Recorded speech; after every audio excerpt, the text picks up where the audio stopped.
Welcome, curious minds, to the deep dive. There's this fundamental drive in all of us, isn't there? This quest to understand the world, our place in it. We're all trying to make sense of things. It's completely universal. And it often pushes us towards exploring these vast systems of belief and philosophy that have really shaped history for centuries. The question is, how do we get to the heart of them? Exactly. And that's what we're trying to do today. We're diving deep into the core ideas of Islam, using a specific foundational text as our guide towards understanding Islam by Sayyid Abu al-Maududi. It was translated by Dr. Abdul Ghani, first published way back in 1940. Right. And our aim isn't just to, skim the surface. We want to pull out a clear, understandable interpretation, really helping you build a coherent picture of Islam as this particular book presents it. It's important to remember its original context, too. It was written as a kind of first step, a systematic guide for the average person trying to grasp the religion from, let's say, an insider's perspective. Precisely. So we'll be digging into the specific insights Maududi lays out, maybe uncovering some surprising points, and connecting the dots on what this source considers most vital. Okay, let's jump right in. I think a great place to start is the name itself, Islam. The source makes a point about how it's different from how many other religions are named. Yeah, Maududi highlights this right away. Unlike, say, Christianity named after Christ, or Buddhism after Buddha, or even Judaism linked to a tribe, Islam isn't named after a person or a place. So what does it mean then? It's an Arabic word, and it means simply submission and obedience. The whole point of the religion, according to this text, is to cultivate that specific attitude, submission, and obedience to God within people. That's interesting. It's about an action or an attitude rather than a person. And this leads to a concept the source introduces that honestly made me pause. The idea of a universal Muslim. Can you unpack that? All right, this is a fascinating expansion of the term.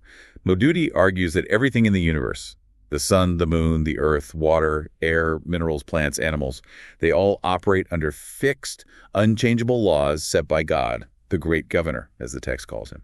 So because they inherently follow these laws, they are, in a sense, Muslim. In that specific sense, yes. They are in a state of submission, of Islam. Even our own bodies, our heart, our brain, they function according to these inherent laws without our conscious control. They submit. It suggests submission is the fundamental state of the cosmos. Okay, so if the universe operates on this kind of inherent unconscious submission, where do humans fit in? We seem to be different. That's the crucial distinction. Humans have consciousness, reason, free will. We have the unique power to choose whether or not to consciously align ourselves with God's will. So we can choose to be Muslim in an active, aware sense. Exactly.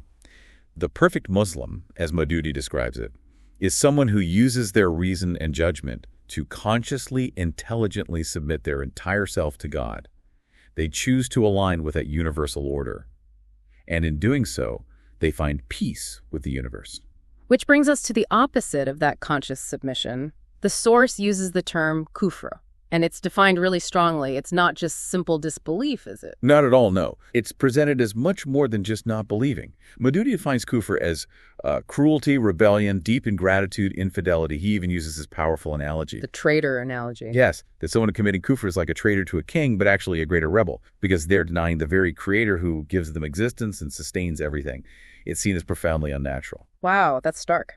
So if someone chooses this path of kufr, what does the source say are the consequences, the disadvantages? Well, it's described as fundamentally self-destructive. It's said to prevent future progress, stifle intellectual development, lead to deep unhappiness, and ultimately create a baser type of human.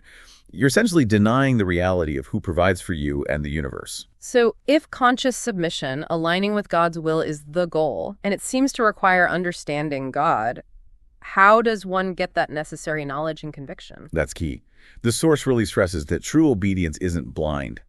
It has to be based on knowledge and a deep, profound conviction about God's attributes, who God is, what his role is.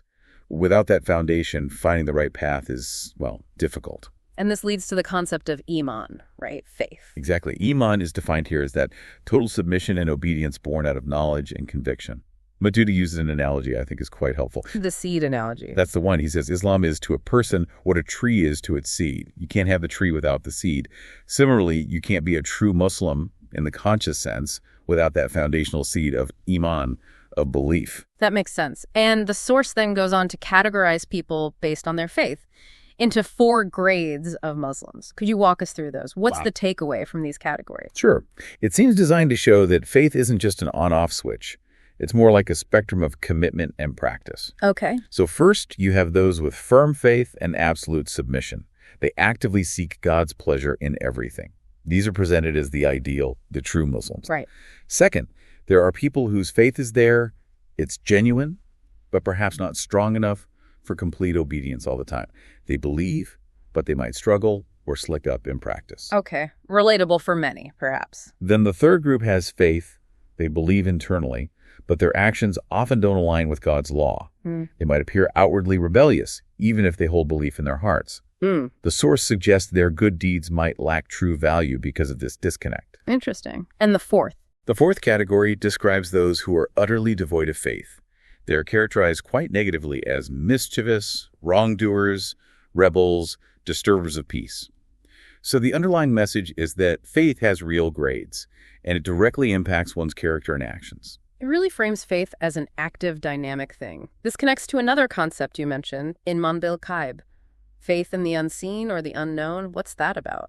Yeah, Ghaib refers to realities beyond our direct senses or empirical proof.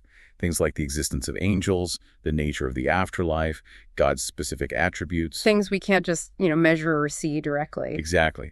Maududi argues that knowledge of these essential realities can only come through a trustworthy source, specifically God's messenger. Believing in this unseen is considered crucial because it completes the picture of reality needed to truly live according to God's guidance. Okay, so if our own senses and reason are limited, and we need guidance about these unseen realities, that logically leads to the need for someone to deliver that guidance, right? Prophethood. Precisely. The source explains that humanity, left entirely to its own limited devices, would inevitably struggle to find the right way, the straight path, or sincerity mustaqim, that leads to true success and well-being. So God sends prophets. Yes, prophets or paynbars, divine messengers. They come equipped with divinely inspired knowledge to show people that straight path. How does the source say we can recognize a true prophet? What sets them apart? Well, it sets a very high standard. They're described as being born with exceptional qualities, keen intelligence, wisdom, a natural aptitude for deep thought and reflection. Not just average people. Not at all. Their entire lives are presented as flawless examples of truth, nobility, purity, and just profound humanity. They are incorruptible, never swayed by personal gain or worldly desires. Their character itself is a proof. That's a powerful description. The source then gives a kind of historical overview, starting with Adam. Yes, Adam is presented as the very first prophet. The idea is that initially, humanity followed one single divinely guided path. But things went astray. Over time, yes. As people spread out, fell into ignorance, started worshiping idols or other beings, and distorted the original pure teachings, God needed to send more prophets. So a continuous process of reminding and correcting. Exactly. Prophets were raised in different nations throughout history to restore the core truth of God's unity and the need for submission. And as the source notes, many faced intense opposition, rejection, persecution, even assassination. But the core message remained consistent. And this long line of prophets culminates, according to the text, with the prophet Muhammad. How is his arrival and life described? Maududi sets the scene in Arabia, describing it as a pretty backward place at the time, plagued by tribal warfare, idol worship, social chaos. Yet he says humanity globally was sort of yearning for a complete, comprehensive religious system. And Muhammad's character within that context. He's depicted as exceptional even before prophethood, known widely as al-Amin, meaning the trustworthy, the honest, gentle, kind, deeply sympathetic, especially known for helping the vulnerable, like orphans and widows. And known for forgiveness too, right? Very much so. The text highlights his capacity for forgiveness, even towards bitter enemies who had actively tried to harm him and his followers. He pardoned them after gaining victory. What about his impact? What transformation did he bring about, according to this source? It's described as a profound, spiritual, and social revolution. He united warring tribes under the banner of one God, abolished idol worship, restored the core truths of earlier prophets, and, Maududi argues, elevated the people from ignorance and barbarism to a high level of civilization and moral consciousness. A complete transformation. Now, this leads to a really critical point in the source. The idea that Muhammad is the last prophet, the seal of the prophets. Why is this stated, and what does it imply? This is central. The source explains the rationale. A new prophet would only be needed if, 1, the teachings of previous prophets were lost entirely. 2, if they were incomplete. Or 3, if they had become corrupted or mixed with falsehood. And the argument is that none of these apply after Muhammad. Correct. Maududi asserts that the teachings Muhammad brought, compiled in the Quran, are complete, perfect, universally applicable, and divinely preserved from any alteration or corruption. Therefore, the conditions requiring a new prophet are no longer met. So the guidance is considered final and eternally accessible through the Quran and Muhammad's example. That's the essence of it. Divine guidance is complete. Okay, so with that foundation laid complete guidance through the final prophet, let's move into the core beliefs themselves, the pillars, the articles of faith, and surely the absolute center is the unity of God, Tawheed. Absolutely central. Tawheed is summed up in that core declaration. La ilaha illallah. There is no God, no deity worthy of worship except Allah, the one true God. What does that mean in practical terms, beyond just a statement? It means God is the sole creator, the ultimate owner, the master, the sustainer, the ruler of everything. Everything originates from him and returns to him. This belief isn't just abstract theology. The source claims it fundamentally shapes your entire outlook. How so? What are the implications for someone who truly believes this? Well, Maududi lists quite a few positive impacts. It cultivates profound self-respect because you bow only to the highest authority, God, not to any created thing or person. It brings courage and fearlessness, as only God holds true power. It gives a vast, boundless outlook, connecting you to the whole universe. It fosters peace, contentment, determination, trust in God. And conversely, denying this unity through what the source claims is shirk, associating partners with God, kufr, disbelief, or atheism. What are the stated consequences of that? It's portrayed as leading to the opposite. Degradation, low self-esteem, because you might end up bowing to lesser things, superstition, constant fear and anxiety, narrow-mindedness, pessimism, and ultimately a life of failure and misery because you're fundamentally out of sync with reality. A stark contrast. Okay, after Tawhid, the next article of faith is belief in the books of God. Right. The understanding is that God didn't just leave humanity guessing. He sent guidance through revealed books to various prophets over time. The source mentions scriptures given to Abraham, the Torah to Moses, the Psalms to David, the Gospel to Jesus. And culminating in the Quran. Yes, culminating in the Quran revealed to Muhammad. And the key distinction made here is about preservation and universality.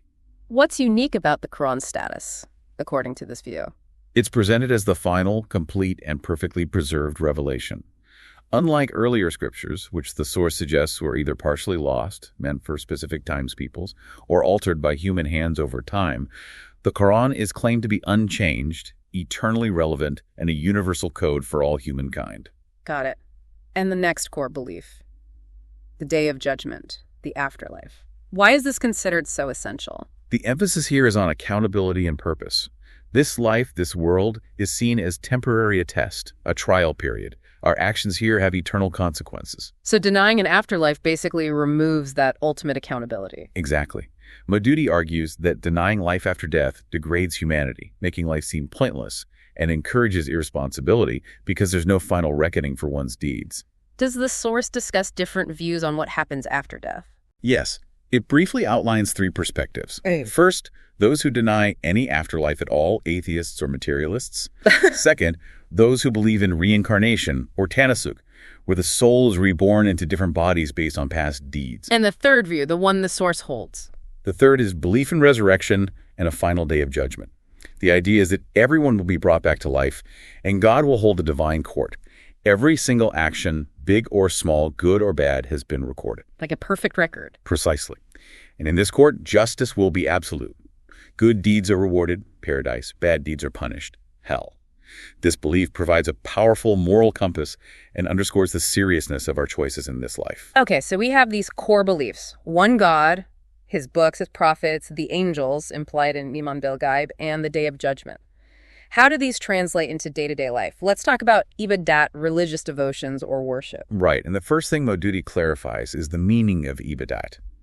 In Arabic, it fundamentally means obedience and submission, not just ritual worship. So it's broader than just prayer or fasting. Much broader. True ibadat, in this view, encompasses your entire life. Any action, how you conduct business, interact with family, spend your time, if it's done consciously to obey God and seek his pleasure, it becomes an act of ibadat, an act of worship. That's a very holistic view. But there are specific formal acts of worship too, the pillars, like namaz or salat, the formal prayer. Yes. Namaz is described as the primary duty, a cornerstone, one of the arkan or pillars of Islam.